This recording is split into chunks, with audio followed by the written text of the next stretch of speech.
Hello, everybody. Welcome to our show. Today, we are going to talk about the NBA MVP race, Yeah, which is going down to the wire right now because there's only between like 5 and 7 games left, depending on the team.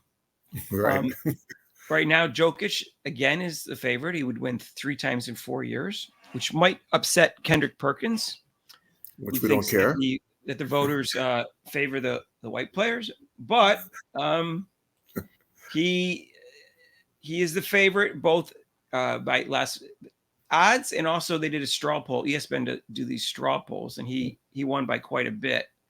And SGA came in second, and Luka Doncic, who's making a push right now, they've won 11 of 12, is third in the straw poll, and Giannis was fourth, and Jason Tatum was fifth.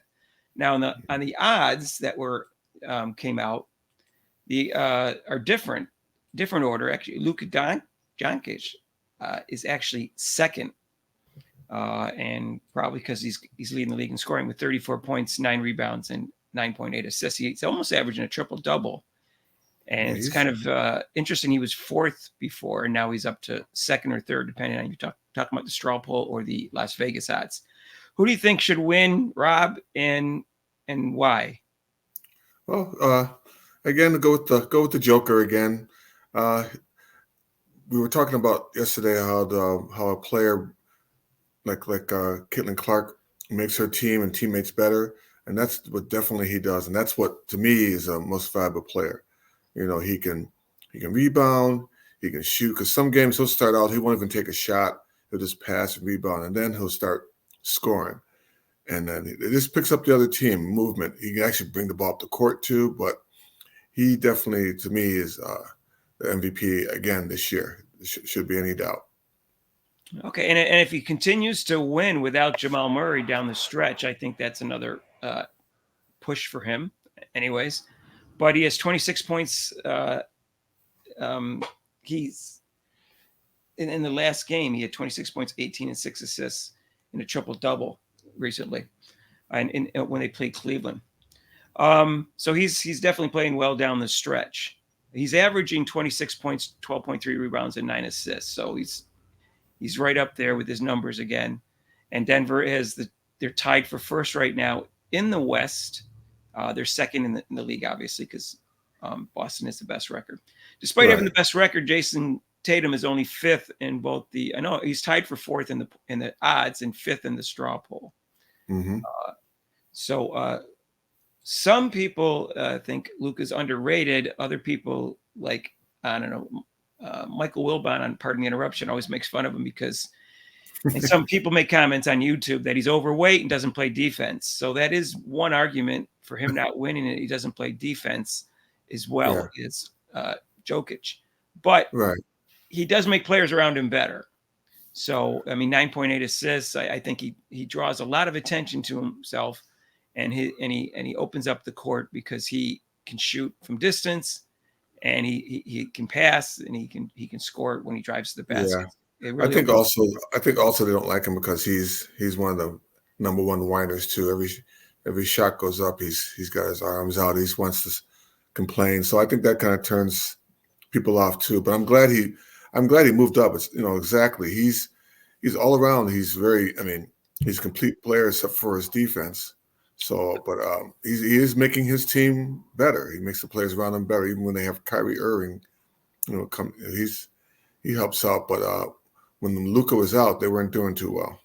So SAG from Oklahoma, it was second in the straw poll and third in the odds, and he's averaging 30 points, 5.5 rebounds, and 6.3 assists. So he's having a great year, and a point guard, Yeah, a point yeah, guard young generally makes. man. Have you Go seen ahead. Have you seen him play yet at all? I have. Yeah, that young man can play. So, he's a and he's ball. a He's, point he's a guard. They ball. generally make their teammates better if they're doing well. 6.3 assists, though, is not great for a point guard, especially for an MVP point guard. Well, But what should it be? Like 10? well, I would like to think it's more than say. I mean, look at Luca. Luca has almost 10 assists a game. That's Yeah, a but you big got difference. If you're asking me who I put in second, I would put in Luca second, and I'd put SAG third. So in Jason Tatum is, like I said, tied for fourth in the odds. He's got 27 rebounds, 8.3 rebounds, 4.9 assists. I don't know if I said that, 27 points, 8.3 rebounds, and 4.9 assists. And Giannis, who's also tied for fourth in the odds, has 30.8 points, 11.5 rebounds, and 6.4 assists. So he's having another great year. And Milwaukee is second in the East right now for the best record. As I know, people look at the record a lot. So it's interesting with the MVP voting because it's a difficult award to really decide who deserves it. If you had if you just had Player of the Year, which has nothing to do with how your team's doing, it would be completely a different award, even though it's a similar award. Yeah. So the MVP makes it more complicated for the voters. And this is how I envision how you should vote on the MVP. This is my personal opinion. I think it's generally accepted. That's what you have to do. You have to take that person off the team and see how many wins would drop for the team.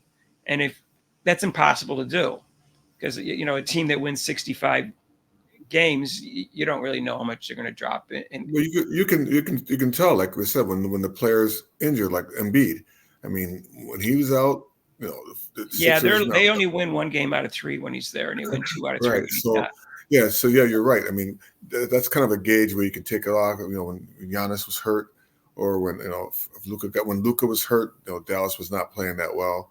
So that's exactly. You can tell who's the most.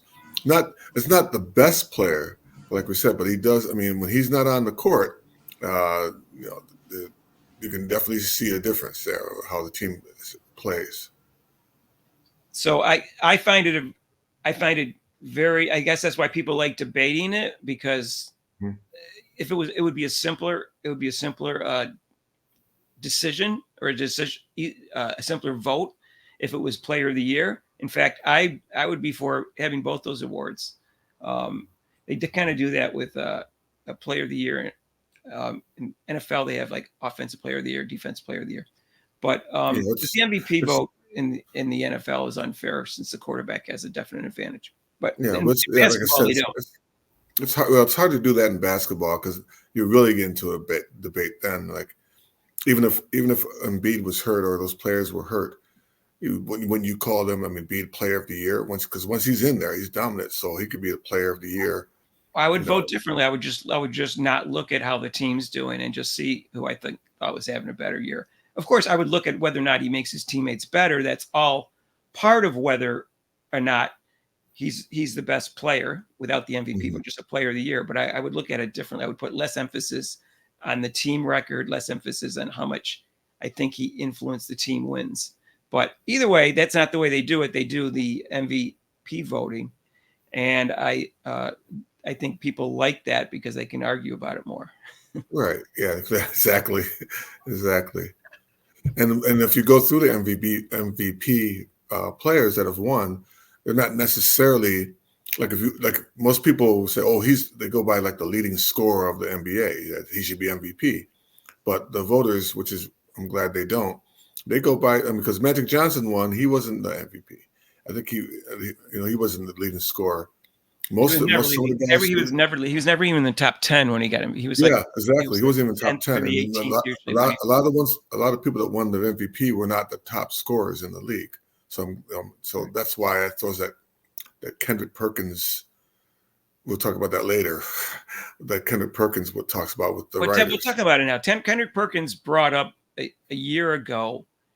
So just so you know, if anybody doesn't know, Jokic won 2 years in a row, and then last year it was a kind of like a toss up between Jokic and Embiid, and then Perkins came out and said that the voters were biased against towards the white players, and that Embiid deserved it. And I don't know if he was arguing he deserved it like the last couple of years or not, but his argument was that only the white players aren't.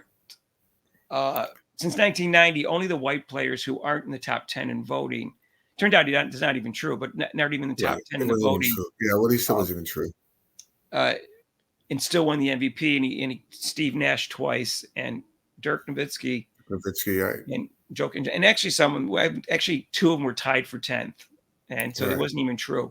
And then also before 1990, Magic won it 3 times without being in the top 10. And JJ Redick pushed back hard on it, and he pointed out I appreciate that. Yeah, several things on that. And then he denied that he was calling the voters racist, which he was. He goes, I was just stating facts. No, he was obviously inferring that the voters were racist because they were favoring the white voters. I don't know. There's no way around that. Why doesn't he just admit that's what he was saying? It's just he sounded stupider when he sounded stupid. Okay, that's okay. I didn't call him stupid. He sounded even stupider for saying that when he did that. So I'm not sure why he did that, but I don't know if it was stupider or just biased to whom he wanted to win the award. But anyway, it came out.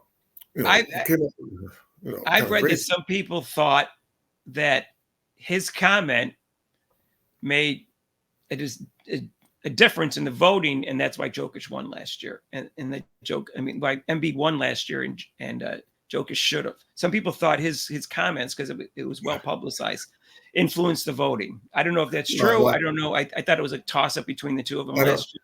Yeah, I don't think. The writers have their own mind. I don't think because this one person, Kendrick Perkins, who they don't give a crap about. You think he's gonna influence their vote? They went by how they felt.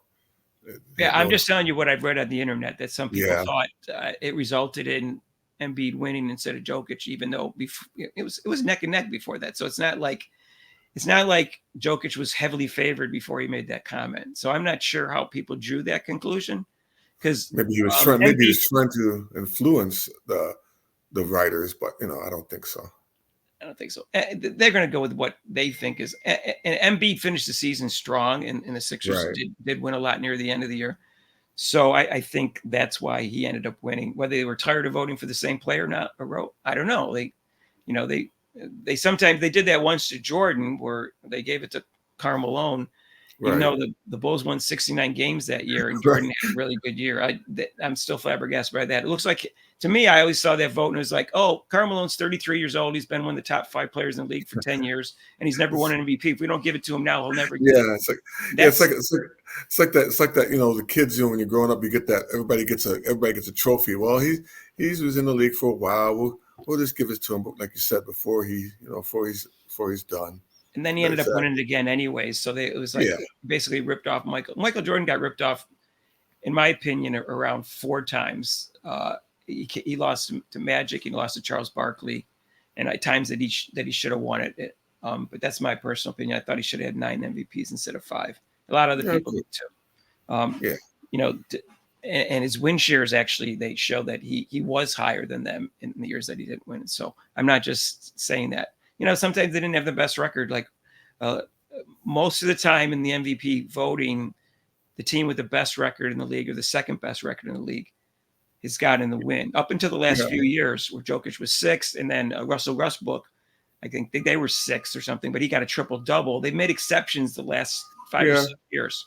I think that's one of their criteria. I know it's probably one of their criteria is the record of the player who they're voting for. So I think go ahead. That's part of the criteria. I can't put my mind into the voters, and I don't know what percentage voters were.